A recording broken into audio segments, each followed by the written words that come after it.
Hey guys, good morning. Magandang umaga ulit sa inyong lahat.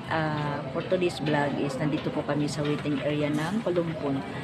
Papauwi na po kami ni Sia. Umalis kami doon sa bahay is 1:30, papuntang terminal. Bus po yung sinakyan namin pabalik ni Sia. Nakalis po kami sa terminal is 2:30 ng umaga. Nakarating po kami dito sa Kalumpon is 4:00 ng madaling araw. Baba kami ng bus, bili ng ticket para sa barko. Tapos dito na po kami sa waiting area ngayon. Ayan. Naghihintay po kami sa pag-alis ng barko, mga 8:00 or 9:00 pa po yung alis ng barko papunta po ng Kalumpon at saka Bilyaba. Series po yung masakyan namin, diretso Cebu. Yan si Sia. Tulog lang ng tulog po dahil pinainom natin po siya ng Bunamid. Tapos bumili po kami ng pagkain namin, yung crispy king. Meron po pala ditong crispy king sa Kalumpon. Bumili na din po kami. 2 order, 50 manok at saka kanin. Yan, dinalamig daw po siya.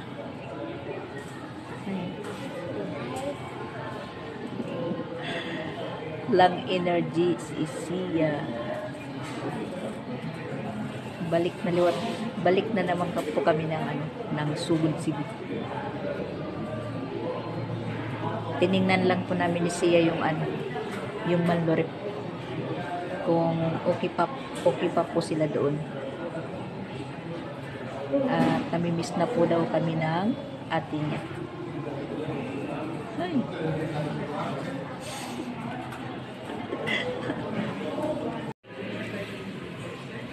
Ayan, hindi po masyadong gaano marami yung pasayeros.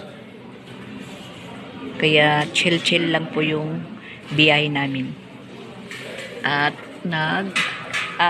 ayun yung barko na sasakyan po namin. Tapos yung bus po is nakasakay na. Nakakabuti po dito, inuuna po yung sasakyan ikarga kaysa sa tao. Pag naisakay na lahat yung mga sasakyan, kaya na po magsisignal na pwede na po kaming umakyat. Isang barko lang po ang nakabiyahe dito yata, kasi isa lang yung nakikita ko. Dito lang doon sa dry dock na 2.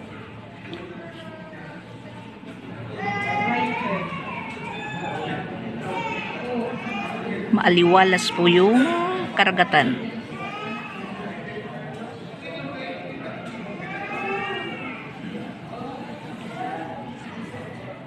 Kalumpon Port.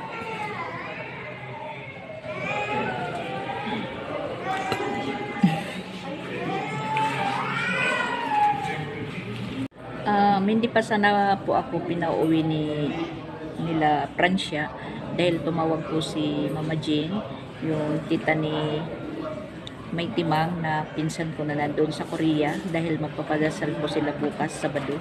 Sabi ni Mama Jane na huwag muna akong umuwi. Hindi po pwedeng hindi po kami umuwi kaagad dahil may trabahador po kami. Tapos si Papa Vince hindi kaya po niya mag-isa.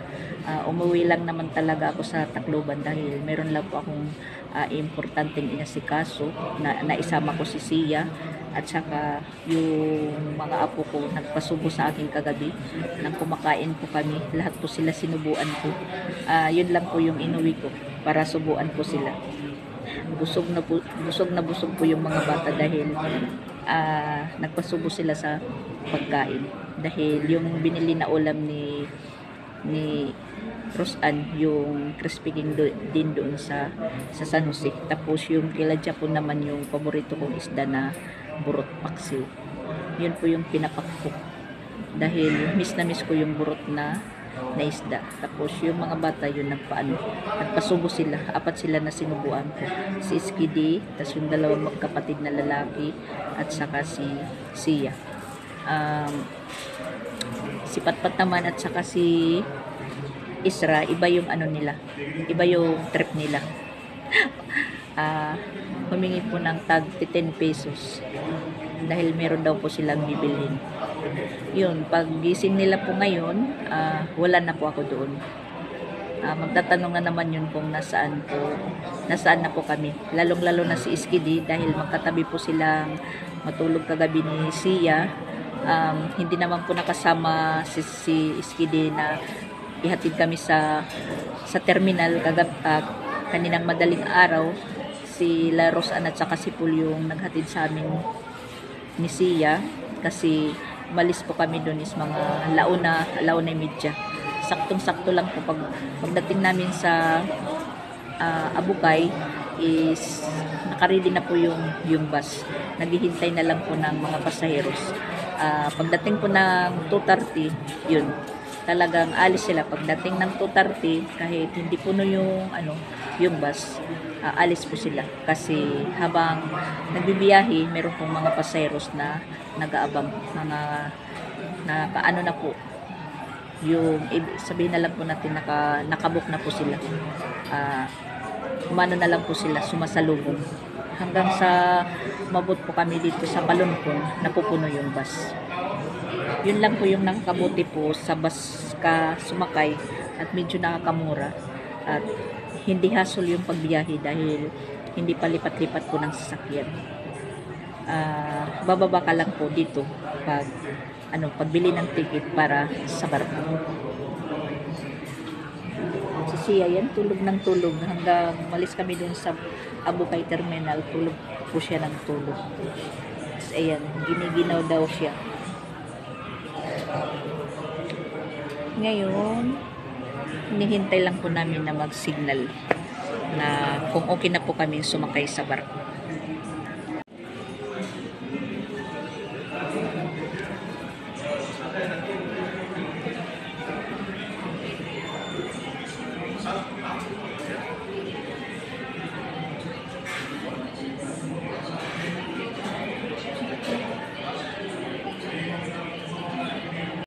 Ano lang po dito, kung dito ka sumakay na may motor ka, malayo yung biyahe.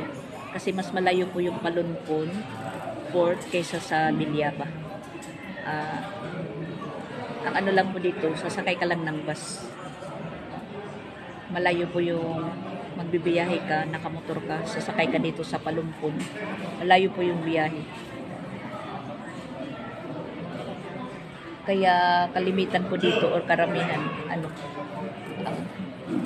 yun, panel, tas yung bus. Tas hindi po gaano po yung sasakyan, hindi marami. Yung sakay lang po dyan, yung dalawang bus. Kasi yung bus na nagbibiyahe po, Tacloban to Cebu, dalawa. Tapos Tacloban to Cebu, dalawa din. Bali, 4 po sila.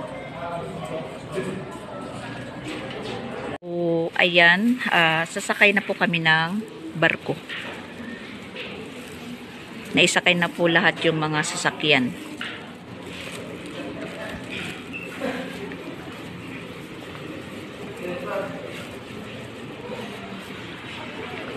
Yan lang po yung pasaheros ngayon, konti lang. Di katulad noon nung umuwi kami ni Papa Bits. Oras ng eleksyon at saka undas, napakaraming pasaheros.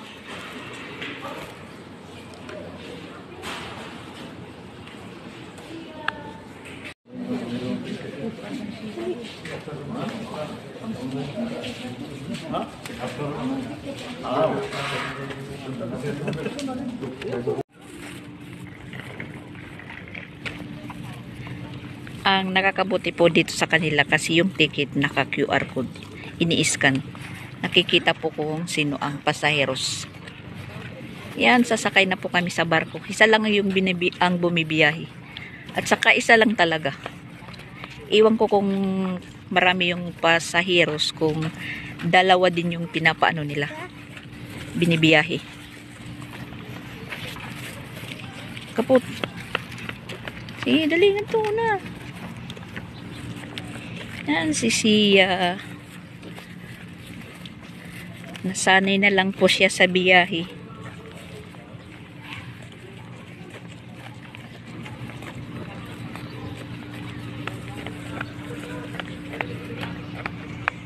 maaliwalas yung karagatan.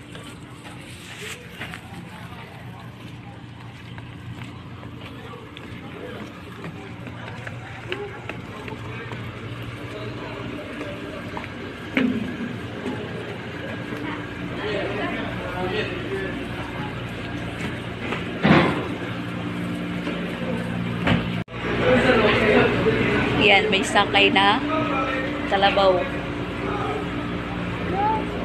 No, kalabaw no.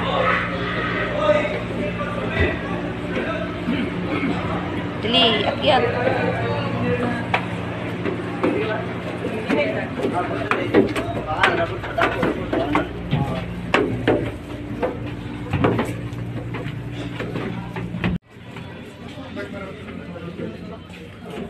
Di. At ito po yung bus na sinakyan namin. Yan, dalawa po yan na series na papuntang Cebu. Sakto lang sila dito sa sa hulihan.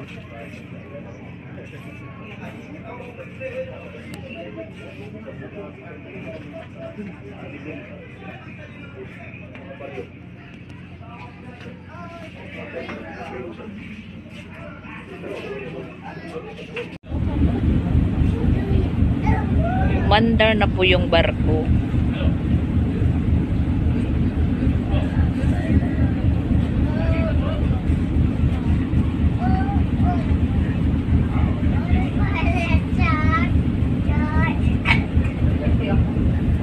Tumayo po kami ni Sia dahil uminit yung namin, pwisto. Ayan.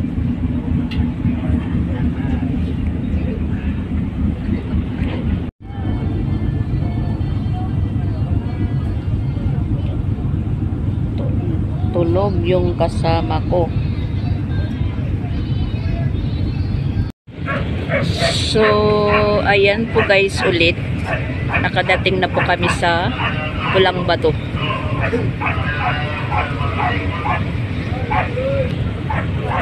At bababa na lang po kami ni Sia.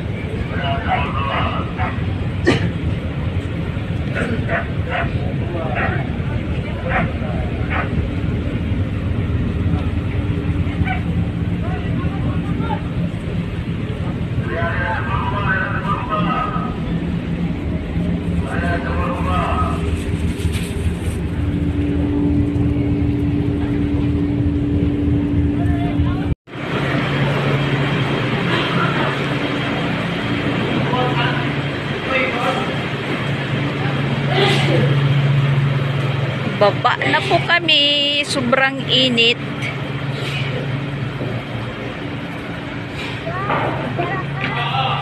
Yung bus nandun pa sa loob.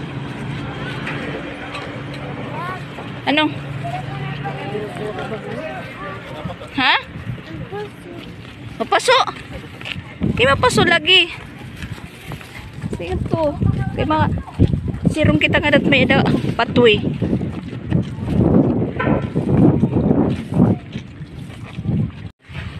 Nakaabot na po kami ng Pulang Bato. Pulang Bato.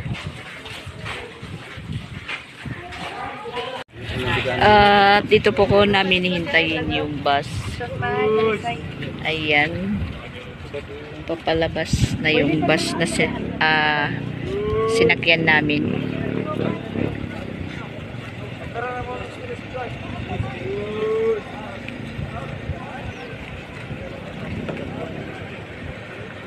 Ito pong nauuna.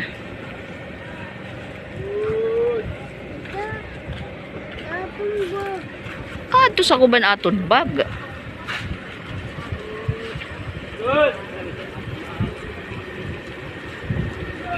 Yan po yung bus namin.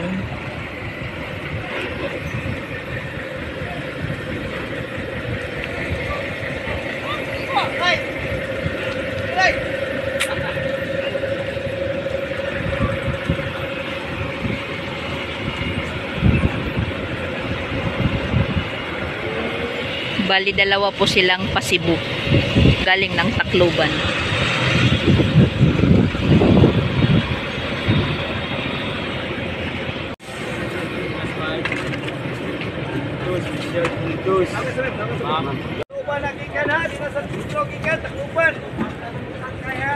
Asan ni Sidro? Para dito bigas. Tus. Tus. Tus. Dito po yung pwesto namin. Tus. Tus.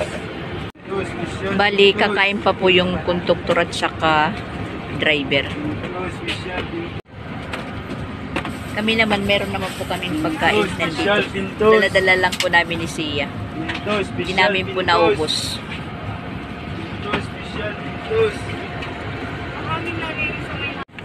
Mas maga po kaming nakarating dito sa Pulang Bato. Mag-ano pa lang. Alas 10:25. Di katulad nung kami ni Papa Bits is, ano na, alas 12. Dumating po kami dun sa bahay, alauna na.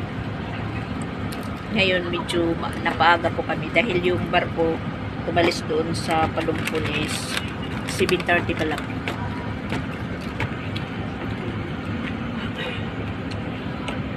May tinisan pa. Nagamay. Ada pa kamas tinisan. So, tayo. Lakaw no?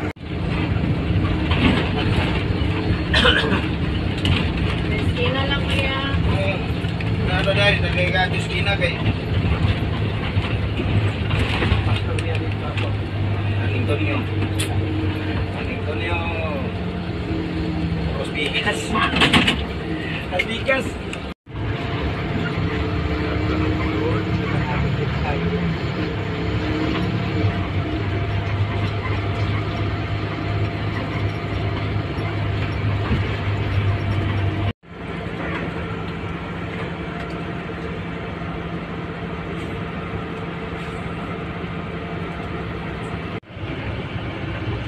Nandito na po kami sa bahay. Nakarating na po kami ni Sia.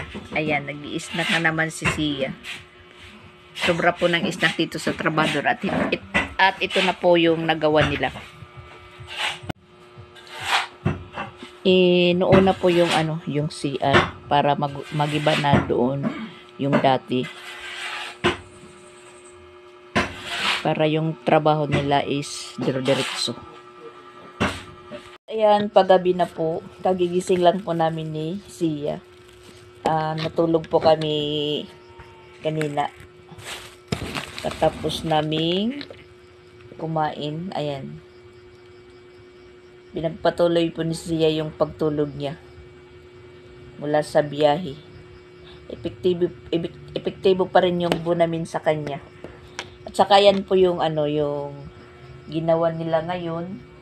Yung CR, malapit na pong matapos.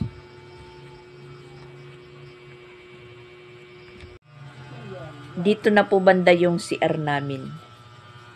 Diretso na. Dito sa kusina. Ayan. Siguro bukas matatapos na itong ayusin yung CR.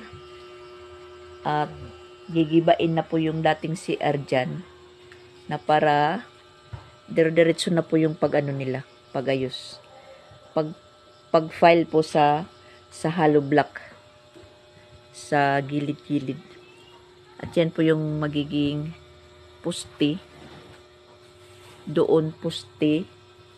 Tapos dito poste, hindi pa rin po binuhusan yan. Poste. Saka ito po yung CR. Medyo mas malaki po kaysa sa dati. Maganda po yung pagkagawa. Magiging matibay na po yung yung main house ni Jing. Yung naging main house na nabulok kaagad yung mga yung mga kahoy at saka dingding.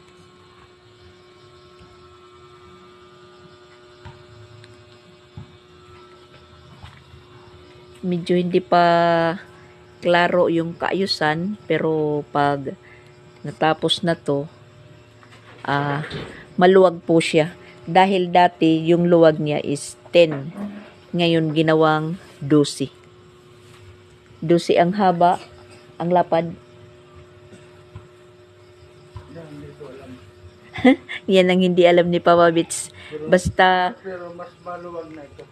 basta yung Yung haba dati, yung mula doon papunta dito, 10 lang. Ngayon, ginawang 12. Yung lapad lang yung hindi namin alam kung... Bali, 3 ang magagawang kwarto nito. Oh, bali 3 daw yung magagawang kwarto. Kasi yung CR dati, 1 kwarto na. Kaysa saan yan? Oh, request kasi ni Sansan, isa lang po siya sa Solo siya sa kwarto. Hindi na niya makakatabi yung mga kapatid niya. Siyempre, mga babae yan, lumalaki. Hindi naman palaging mga bata. Lumalaki na, magdadalaga, hindi na pwede silang tabi-tabing matulog. O, dito yung dating CR, magiging kwarto na po siya. Tapos dito, bali, dalawang kwarto. At saka dito yung magsisilbing pinakasala. Dito, tas dito yung pintuan daw, pasok sa sala. Dito ang pintuan. Oh, dyan daw pinto. Pasok. Tapos dito, bali, open, Walang harang dyan. open lang po dito, walang dingding. Open lang. Ako na lang po yung bahalan kung kukurtinahan para hindi maging sitro din dito sa sa kusina. Parang maganda po yung yung design pag natapos na to. Magaling po yung naging foreman po dito, yung nakuha na Tapos, naging yung inaano bagong sa- foreman. Sa foreman. Malinis siya Oo, malinis po siyang magtrabaho. Yung foreman. Tingnan mo yung kaano ng sentada sa hollow block. Maganda. Siya po yung siya po yung nag-aasintada sa hollow block, yung foreman. Yan. Ano po siya? Tuwid. Tapos inaano talaga niya. Pinupurma. Siya po yung nagdesisyon na yung CR dyan ilagay. Para daw kasi yung space hindi masayang. Yun nga, sabi ko nga, gusto muna ni Mama Walin, hindi galawin yung bubungan para may masisilungan pa rin. Basta gagawan ng Pero tingnan mo, kumaano na yung parang wala na sa forma yung atip. Kasi tingnan mo, yung mga pako nag-angatan na. bakit? Bukas, ano yun mo? Ang mga rizal, nan mo kang Asan? parang yung yero umangat. Okay? Nakaano naman po dito. May tukod man.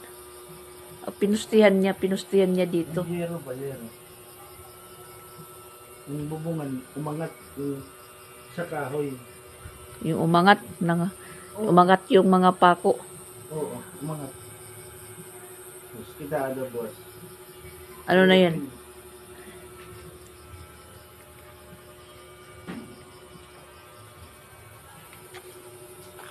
Buwas magbubuhos latera o tatapusin na nini akwan si R. Tapos na yan, tapos sa pada rin, mag-asintada na yun. Kalablak. Bukas mag-asintada na pala sila doon banda. Basta pag natapos na tong CR, gigibain na yung dati. Pag na-floringan na ito, Pero kay flooringan pa, mag-flooring pa. Hindi pa basta-basta na anuin. Po-flooring mo na. Flooringan pa tong Basta mas mas malaki talaga tong CR na to kaysa sa dati. Pili ko no, lagyan ng shower yan. Tapos yung pagpunta nila sa Tacloban, umiyak po ako. Bakit ka naman umiyak? Kasi namimiss ko na alive. Umiyak si Creslin nang umalis kami. Binibisan pa lang si Sia. Umiiyak na po siya. Hindi naman po siya pwedeng isama dahil may klase o may pasok. Tapos si Sia, isinama naman lang talaga pag uwi ko ng Tacloban dahil walang mag-aasikaso sa kanya. Kasi may mga trabahador po kami, hindi kayang asikasuhin ni Papa Bits. Kaya siya na isama-sama at saka wala pa naman po siyang klase sa next week pa. Kaya nakapamasyal siya sa Tacloban nang wala din sa oras at wala sa plano. Cynthia Cornelius Agnes. Hindi ko naman po yan inisip na isasama ko siya dahil yung ano ko talaga iiwan lang dahil hindi naman po ako magtatagal. Babalik naman kagad ako pero hindi pwedeng maiwan po siya dito. Kasi pag iniwan siya dito, magpapareho na po sila ni Luna, walang ligo-ligo. Ayan umepekto talaga yung sa kanya, bunamin. Tulog lang ng tulog siya. Mula nang gisingin doon sa bahay, sumakay kami ng bus hanggang Palumpon, tulog po siya. Pagbaba namin, pag sakay namin sa barko, tulog na naman po siya. Pagsakay ulit sa bus, tulog na naman po siya. Hanggang sa dumating po kami dito, kumain lang ng konti, naglaro ng konti, ayun, tumahimik, nakatulog din pala. Ako natulog din ako dahil 2 gabi tayong hindi nakatulog ng mabuti. Kaya tinulugan natin habang may nagtatrabaho, natulog tayo. Si Papa Bits naman po yung bantay. Anong sabi mo? Terminal iyo ginasakyan. Siyempre, asan naman kami sasakay? Sa airport? Sa terminal airport? Siyempre, sa terminal ng mga bus. At saka barko. Muna kami ni Papa Bits, bibili lang po kami ng ulam dahil yung nasa ref, ham, hotdog at saka chorizo. Yung mga pambaon ng bata. Yung bibilhin naming ulam ni Papa Bits is barbecue na lang. Tas baka meron pa doon may sabaw na luto. Bibili lang muna tayo. Dahil gabi na, natatamad na po tayong magluto. Bibili lang muna tayo ng niluto na ulam. Yung mga bata request barbecue. Iwanan lang muna namin sila. Ayan, pinagamit ko lang muna yung yung isang cellphone ko. Wala pa si Sansan, siguro paparating na yun.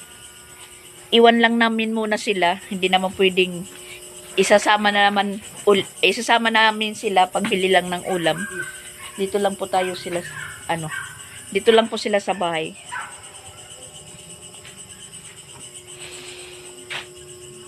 Wala naman pong mag-aano sa kanila. Hindi pwede kada lakad oras kasama po sila. Oops.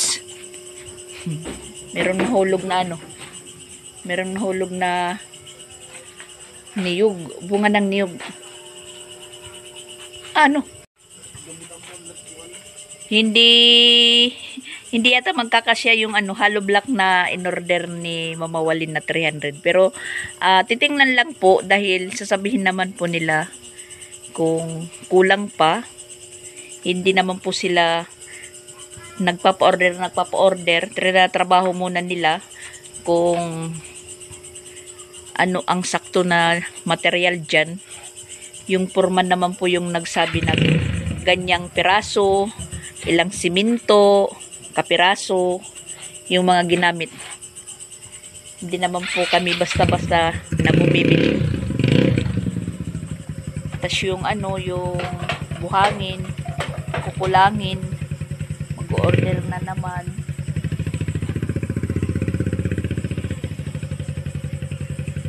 Pinanguan gad nga dang kahoy. Pinanguan mga kahoy.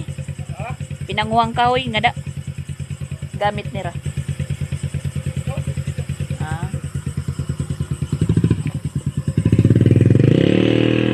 Tas yung bato.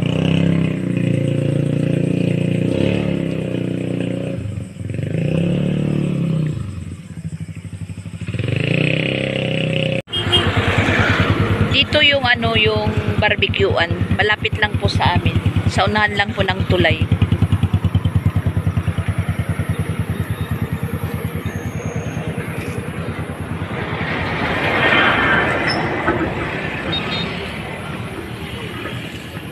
Yan, kakain na po kami, guys. Dumating na po kami. Yung nabili namin pong ulam is ayan, barbecue. Tapos, isang pirasong nilagang baboy para may sabaw naman. Uy, sige na, didi na kamo, mga bata.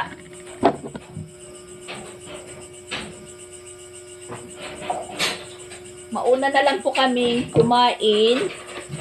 Wala pa si Sansan, pero papauwi na. Mauna na lang po kami. Uy, sige na mga bata. Oh. Nandito na pala si Sansan. Dumating, nakaabot din. Kaabot din sa sa kainan. Malaki daw kuno yung CR, malaki. Sabi ni Sansan. Kasi yung CR namin papalagyan ko ng aircon. Para malamig pag maligo.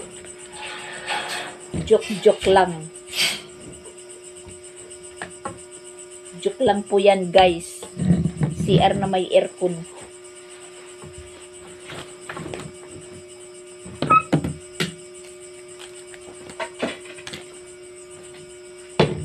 Hati-hatiin po natin yung bahaw para makasandok po tayo ng bagong saing. At para lumamig din.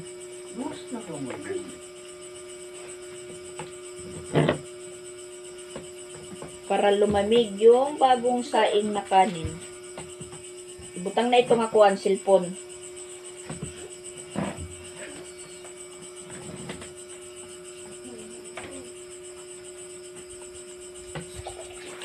Masikip pa po kami, masikip.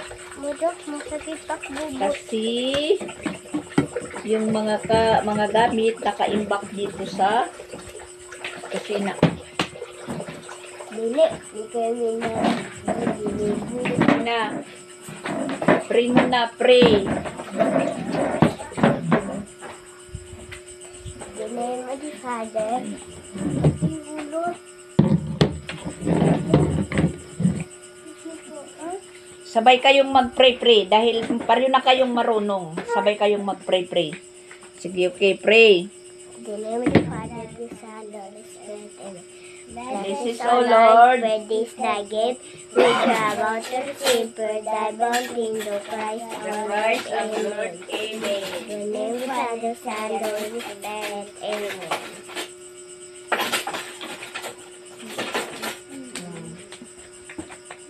Sara, Ano yan? sabaw. Ay, sus! May bisita po. Nahulog yung baso. Ang sarili ko siya.